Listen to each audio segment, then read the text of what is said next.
I'm a magic treasure hunter. I hunt for old magic tricks that I'm into. We're gonna hop in the car. I'm gonna drive about 45 minutes away to a place where I heard a guy had a box of magic for sale. I'm going to buy it, hopefully, and we're gonna take a look at what's in it.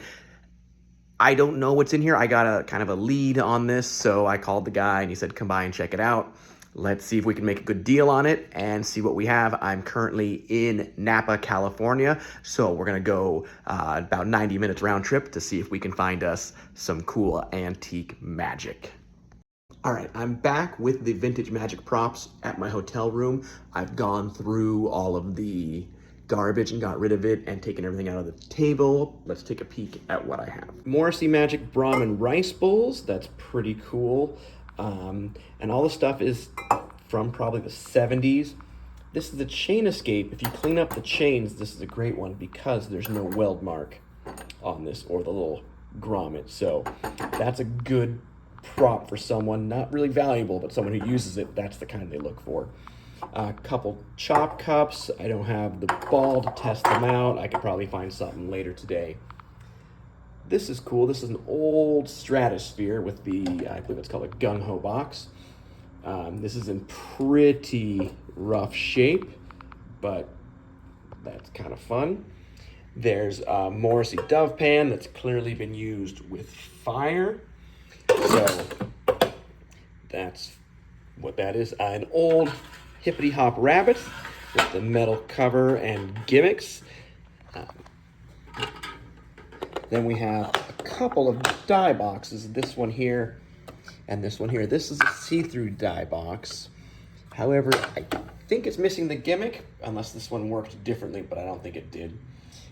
This one has no die. I may keep both these and 3D print the gimmicks.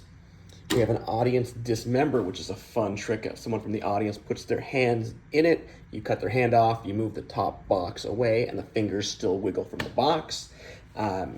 That's pretty cool, and this is something, which is really the reason I got it, is when I was a kid, the magic shop I went to had one of these, but I could never afford it, so I just thought it looked cool, so that's gonna be for my collection. Set of linking rings. Those are, I'm guessing, 8-inch linking rings. Small, but it's a decent set. The weld marks have been cleaned up on it. And then there's a ball bearing and instructions for the floating ball bearing. However, that is not the gimmick. That is just a production item. A couple of magician tokens. English penny, centavos, and this, which is to some sort of prop. I don't know what it's for.